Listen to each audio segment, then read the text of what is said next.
Toirdhelbach Ua Briain, anglicised Turlough O'Brien, was King of Munster and effectively High King of Ireland. A grandson of Brian Bóruma, Toirdelbach was the son of Tadc Mac Briain, who was killed in 1023 by his half-brother Donnchad Mac Briain. For the first 40 years of his life nothing is known of Toirdelbach. It was not until the 1050s that he found allies in Connacht in Leinster, particularly the powerful King of Leinster Diarmait Maíl, who would aid his claims to be ruler of Munster. It took perhaps 10 years of sustained attack to remove his uncle Donnchad from power and send him into exile, and to place Toirdelbach in power in Munster as Diarmait's faithful ally. On Diarmait's death, Toirdelbach took over the reins of power, establishing himself as ruler of more than half of Ireland. While not a great military leader, he was a capable politician whose influence extended as far north as Ireland and who made him unmade kings of Connacht. He died after more than 2 decades in power, following a lengthy illness, still in control of events. His son Tadc Ua Briain would be the leading king of his day, and his grandson Toirdhelbach Ua Briain would be greater yet. Background: Brian Bóruma was the first man in many centuries to establish himself as High King of Ireland almost purely by force of arms. Previous men reckoned High King had belonged to the great Ua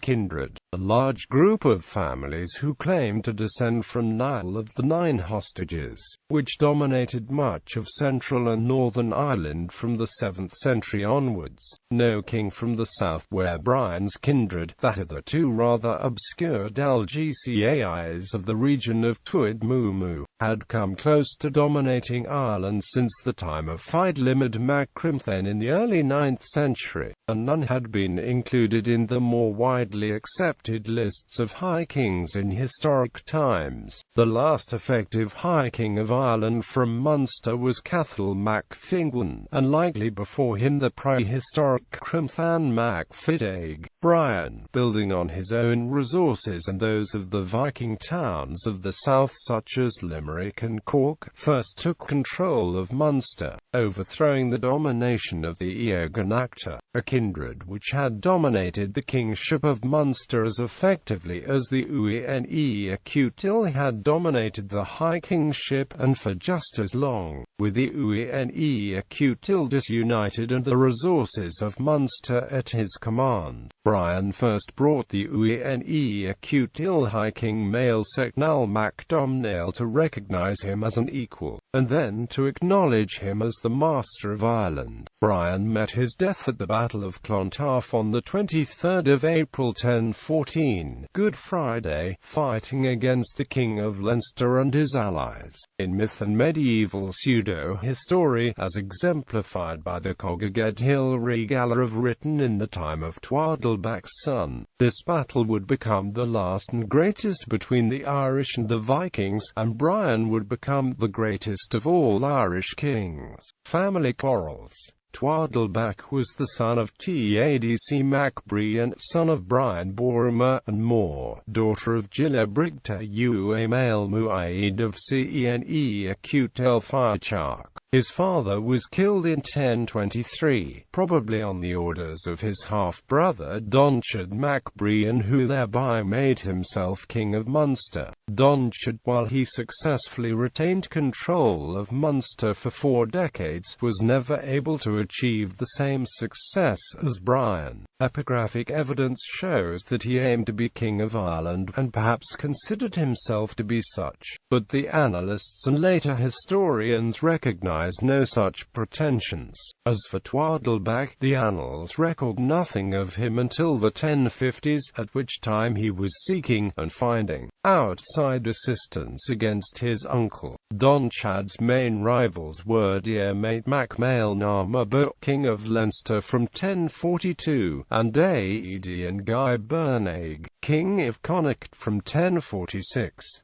Diarmait in particular was a serious threat. Allied with Niall mac Eochada, King of Ulster, he installed his son Murchad as ruler of Dublin in 1052, driving out Donnchad's brother-in-law and ally Ag Marcach mac Ragnail. For the beginning of the 1050s onwards, Donnchad came under sustained attack from both Aed and Diarmait. Toirdelbach first joined with Aed in the early 1050s, raiding into Toirdhealbhach in 1052 and inflicting a heavy defeat on Donnchad's son Murchad in Cork O'Muad, the northwest of modern County Clare in 1055. By 1058 Toirdelbach had gained Diarmait's support, for he was present when Diarmait, the Leinsterman and the Osraige drove Donnchad from Limerick, which he burned so that it would not fall into the hands of his enemies, and defeated him at Slabgcrot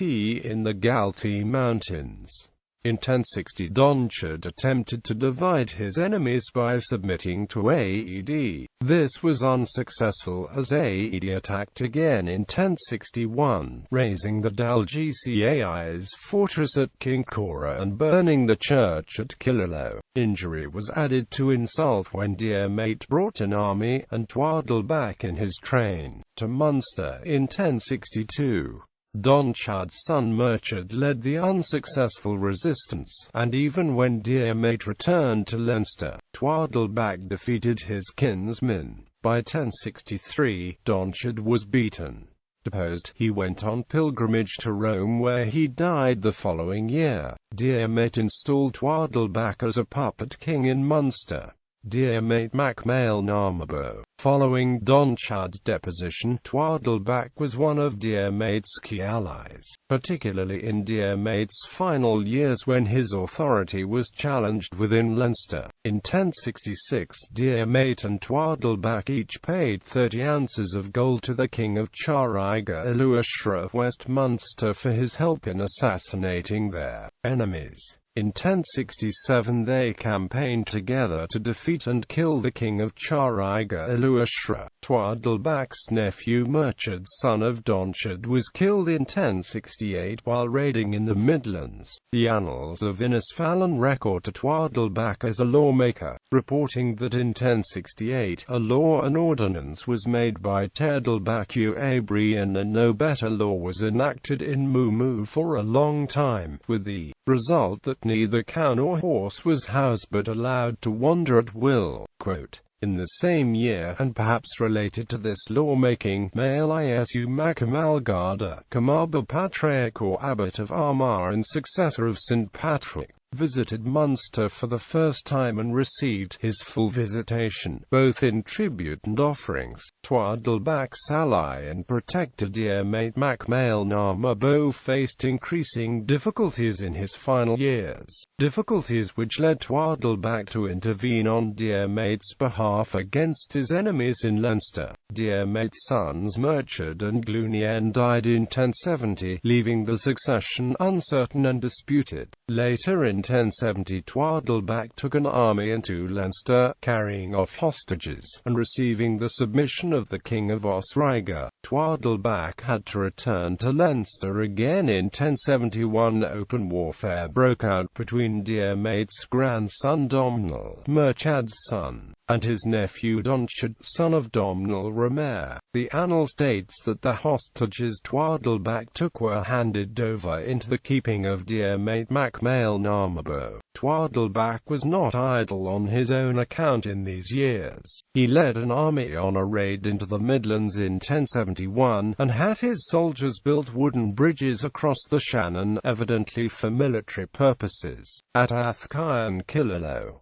Diarmait visited Munster in 1071, distributing gifts. Diarmait had earlier given Toirdelbach treasures which included Brian Bóruma's sword, and the standard of the King of the Saxons. This was among Diarmait's last recorded acts before his death in battle on the 7th of February 1072. Toirdelbach was the chief beneficiary of Diarmait's death, the Annals of Innisfallen recording that Toirdelbach Toirdelbach Ua Briain went to Osriga and Leinster, burned Uish and Saleg and brought away much booty and cows, and took hostages from it as well as from Leinster, and the foreigners gave him the kingship of Dublin, and he made prisoner the sons of Domhnall, son of Maíl in Dublin, and brought back the hostages of Osriga on that occasion. Connacht Ua Maíl Shechnal, king of Maíl, was murdered the next year, and Toirdhelbach took advantage of this to ravage the Midlands, followed by an expedition to Connacht where he obtained hostages from both the Ua Connacht and the Ua Ruach. He divided Leinster between various rivals, a policy of divide and rule which would serve him well. In Dublin he installed one Gofraid mac Amlaib mac Ragnail, perhaps a kinsman of Ecmarchach mac Ragnail, as his client king. A campaign in 1075 directed against the Uane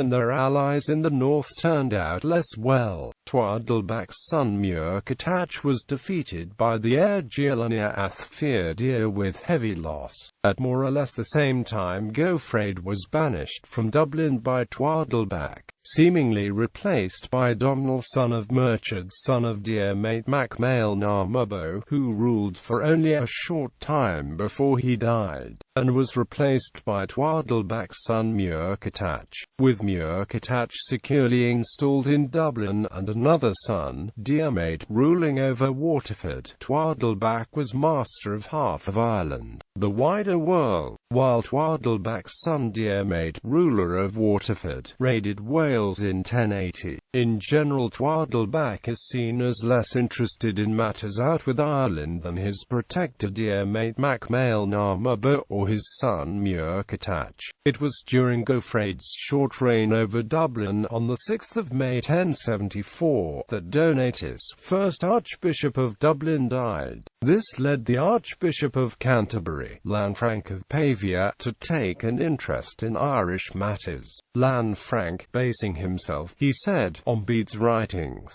had already assured Pope Alexander II that Dublin formed part of the province of Canterbury and that it was for him to consecrate the new bishop. He also wrote to the Irish kings concerned, being careful not to cause offence. His letter to Toirdelbach calls him Magnificent King of Ireland, a title which might seem the more impressive had Lanfranc not also addressed Gofraid of Dublin as Glorious King of Ireland. The Annals of Innisfallen report that 5 Jews came from oversea with gifts to Toirdelbach, and they were sent back again oversea. The meaning and significance of this event is unclear. Hudson remarks that if the delegation wanted approval for settling in Ireland, they were disappointed. Bracken suggests that if this was the intention of the delegation, the otherwise astute Toirdelbach missed a significant opportunity to strengthen his position.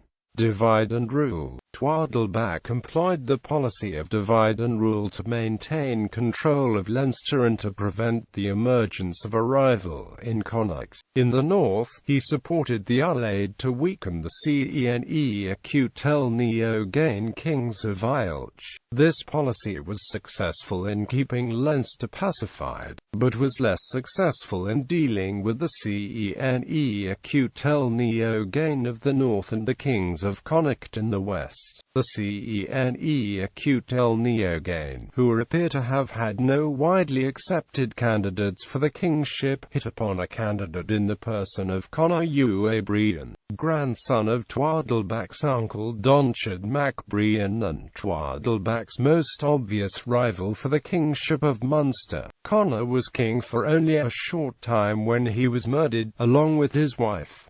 His brother Senetig was chosen to succeed him. In Connacht, 3 rival branches of the Ua Briain, the Ua Connacht, the Ua Flathbataig, and the Ua Ruach, were in competition. Ua Idrin Arsaid Buide of the Ua Connacht was king of Connacht when he submitted to Toirdelbach in 1076.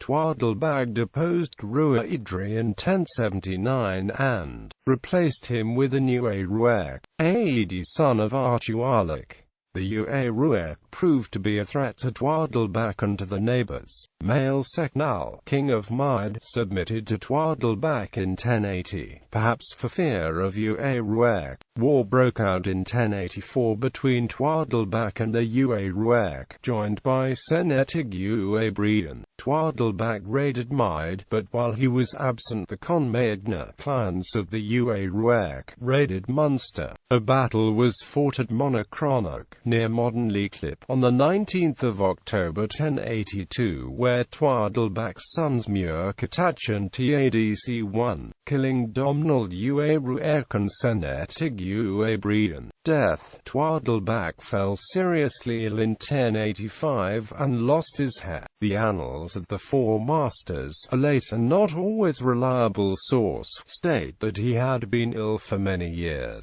He may never have fully recovered from his earlier illness. The Annals of Ulster report that he died in Kincora after great suffering and long repentance, and after receiving the body of Christ and his blood, in the 77th year of his age. Rarely given to overpraising southern kings, this northern annal calls him King of Ireland. The Annals of Tadc, another northern record, styles Toirdelbach Ua Briain king of the greater part of Ireland. Toirdelbach was probably married 3 times. Donnchad of the Uish and Sulaig, who died in 1088, was the mother of Diarmait, perhaps named for her kinsman and Toirdelbach's protector Diarmait mac Maíl Namabo.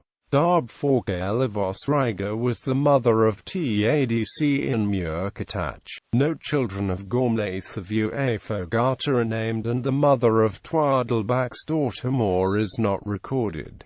Mór married Rua Idrin Arsaid Buad. Her son Toirdelbach Ua Briain was one of the greatest kings of medieval Ireland. She died in 1088, perhaps coincidentally the year in which, glossed to the Annals of Ulster records Toirdelbach's birth. Toirdelbach apparently planned to divide his lands between his 3 sons. Tadc survived him by only weeks, dying of natural causes at Kincora, after which Tadc and Diarmait disputed the succession. Diarmait was the loser, banished by his half-brother, and exiled with his mother's kin in Leinster.